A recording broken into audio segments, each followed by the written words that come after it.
Bonjour à tous. Alors, citez-moi un enfant d'un haut commis de l'État, d'un directeur général, d'un premier ministre, d'un président de la République au Cameroun ou en Afrique qui soit devenu footballeur. Je vous laisse réfléchir ou... Non, parce que si vous m'en trouvez, je suis certaine qu'il n'y en a pas cinq. Pourquoi? Mais parce que le football était un sport de pauvres. Oui. Vous vous souvenez quand nos grands frères, là, ou nos frères tout simplement rentraient le soir, sanguinolents, boueux, écorchés, parce qu'ils avaient tapé toute la journée dans une boîte de conserve en guise de ballon. Comment nos parents les punissaient. Tu fais toi un raté, tu joues au football, rentre là dans la chambre, va travailler, va apprendre tes devoirs, tes leçons. Oui. Pendant que ces enfants-là, démunis, défavorisés, allaient au village en vacances, pendant les vacances scolaires. N'est-ce pas les enfants des grands types là, ils allaient en Europe, ils jouaient au golf, au cricket, oui, au cricket. Hein? Ou alors ils allaient au théâtre, au cinéma, voilà. Et quand ils rentraient de l'Europe, après leurs vacances, eh ben, ils allaient, à la rentrée scolaire, ils allaient évidemment à l'école, au lycée Joss, au petit Joss d'abord, au lycée Joss, ou euh, au lycée Leclerc, Dominique Savio, Justel de Coulanges, etc. Voilà. Je tiens quand même à signaler à nos chers politiciens que, par exemple, le Cameroun n'est pas connu de par le monde pour leur grande beauté, hein, pour la grande beauté de leurs politiciens, ou leur grande prestance, ou leur éloquence, ni pour les magnifiques paysages de cette Afrique en miniature, qui devraient être connus. Mais le constat est là. Le Cameroun est connu de par le monde grâce à ses footballeurs et grâce à ses artistes. Allez même en Laponie, en Andalousie, non, j'allais dire en Patagonie. J'aime bien la Patagonie parce que pour moi, c'est le pays le plus long, le continent. Je ne sais même pas où ça se trouve.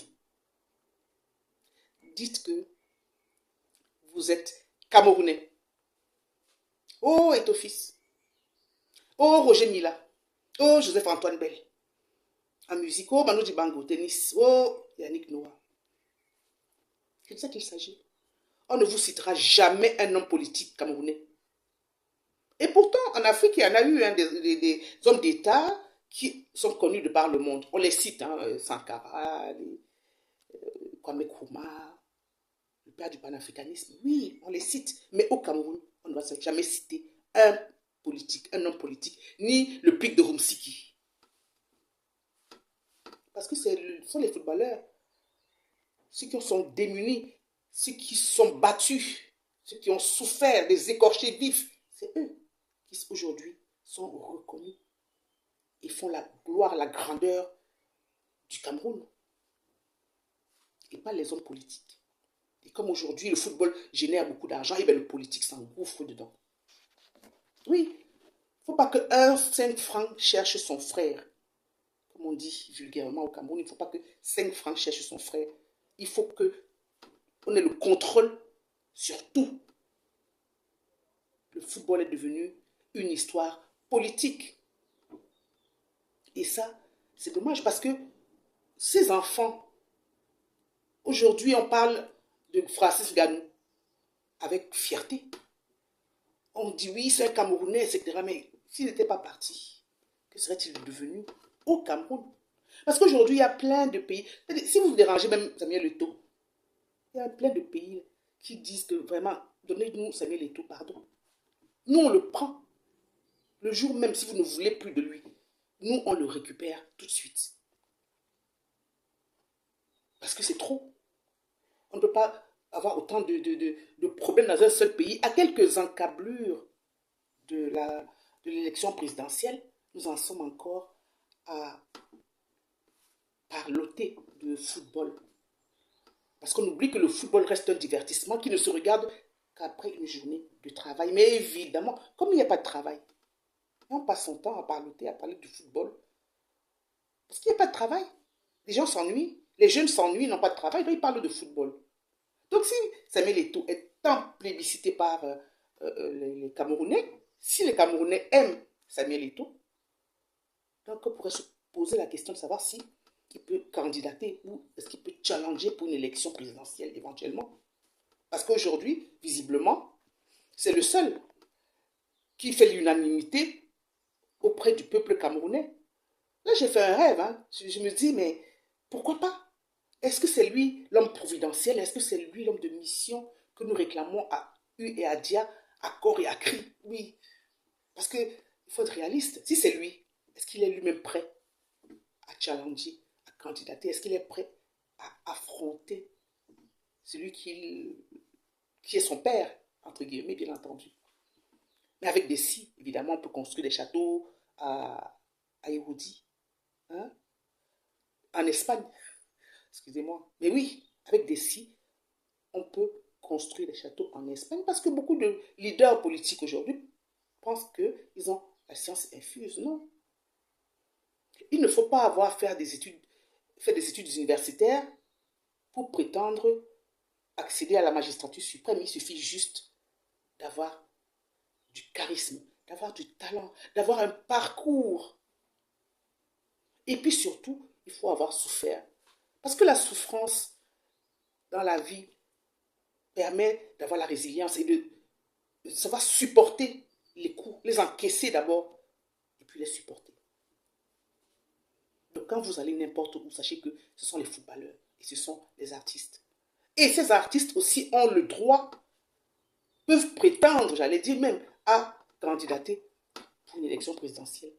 Donc quand ils gagnent leur argent là, mettez de côté pour pouvoir entrer en politique et revendiquer vos droits. Tant que vous n'aurez pas des postes en haut lieu, des postes de responsables, vous allez toujours pleurer devant les ministres, devant les hauts commis de l'État. Pourquoi vous-même, vous ne candidatez pas? Si vous êtes un musicien, vous avez les moyens, mais candidatez. Comme ça, vous-même, vous allez mettre en place un système qui vous convienne. Au lieu de toujours laisser la place aux autres et pleurer et pleurnicher et quémander aux autres, oui, pourquoi on veut... Non, vous-même, postulez, candidatez. Mettez, vous faites de la politique. La politique, ce n'est pas seulement pour les autres, c'est aussi pour vous. C'est pour défendre vos enfants, vos futures générations. Donc, quand on regarde le paysage politique camerounais, par exemple, il y a très peu d'artistes, très peu de footballeurs. Quand ils ont fini leur carrière, c'est tranquille. Pourquoi? Si, si on dit que la politique, il n'y a pas d'âge en politique, vous pouvez aussi postuler. Vous pouvez prendre des postes de responsabilité pour revendiquer vos droits et pour mettre en place un système qui vous convienne. Non, je dis qu'il faut respecter les pauvres qui ont réussi. Oui, il faut respecter les pauvres qui ont réussi. Parce que ces pauvres-là n'ont pas vécu dans un environnement facile. Ils ne sont pas nés, comme je disais, avec une cuillère en argent dans la bouche. Ils n'ont pas de sang bleu. Oui, donc, ils se sont moins battus. Et quand on se bat, on mérite le poste qu'on a. Mais quand on se bat pas, quand on vous sert tout sur un plateau d'argent, comment pouvez-vous prendre toute la mesure, toute l'ampleur de vos responsabilités? Il faut d'abord se battre pour réussir. Et une fois qu'on s'est battu, on sait de quoi on cause. J'ai souffert pour y arriver. Je ne veux pas que les autres souffrent. Que les autres souffrent comme moi j'ai souffert. Donc on a plus de chances d'être un bon leader parce qu'on sait ce qu'on a vécu. On sait ce qu'on a partagé avec les gars du quartier. On sait.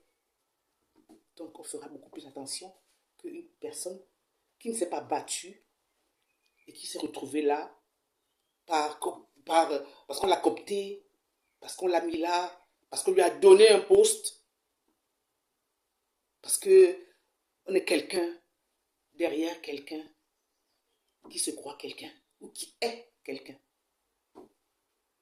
Donc, j'ai envie de rêver en me disant que le football camerounais ne nous détournera pas de notre objectif principal, c'est de se battre pour que les Africains aient, et les Camerounais en particulier, les Africains en général et les Camerounais en particulier, aient un environnement adéquat pour un mieux vivre, pour un mieux devenir et pour un mieux vivre ensemble. C'est notre slogan, le panafricanisme, c'est notre religion de survie. Et le football, je le répète, ne peut pas venir diviser les Camerounais. Le football. Au contraire, c'est le divertissement qui va les réunir. Et si vous voulez devenir footballeur comme Eto'o, envoyez vos enfants jouer au football. Ne dites plus que c'est pour les pauvres. Ne dites plus que c'est pour les moins que rien. Puisqu'aujourd'hui, vous voyez, tout le monde voit que c'est là-bas qu'il y a l'argent. Mais il n'y a pas que l'argent là-bas. Il y a aussi des sacrifices. Parce que quand vous jouez au football, vous n'avez plus de vie. Vous n'avez plus de vie. Êtes-vous prêt à accepter cela? Êtes-vous prêt à ne pas avoir de vie pendant au moins 10-15 ans de carrière, pendant toute votre carrière? Ça, ce n'est pas donné. Donc ces enfants de riches, ces missolets, qui sont bichonnés, qui ne savent pas laver même une assiette, qui arrivent au pouvoir par un heureux hasard. Attention, parce qu'il faut respecter ceux qui ont lavé les assiettes le matin avant d'aller à l'école. Ils sont allés puiser de l'eau le matin avant d'aller à l'école. Le soir, ils sont allés jouer au football. Ils rentrent à la maison, les parents les grondent. C'est-à-dire que c'est une véritable souffrance. Et le jour où ils ont la chance de réussir, eh bien, respectons-les. Moi, je dis respect. Respect. À ces enfants qui, parfois, n'ont même pas de quoi manger, n'ont pas un banc pour étudier, qui étudiaient, je me souviens quand j'étais gamine, je les voyais sous les poteaux, les lampadaires, là, en train de travailler, d'apprendre leurs leçons. Aujourd'hui, quand ils réussissent, on ne peut que leur dire bravo. On ne peut que dire félicitations. À bon entendeur, salut.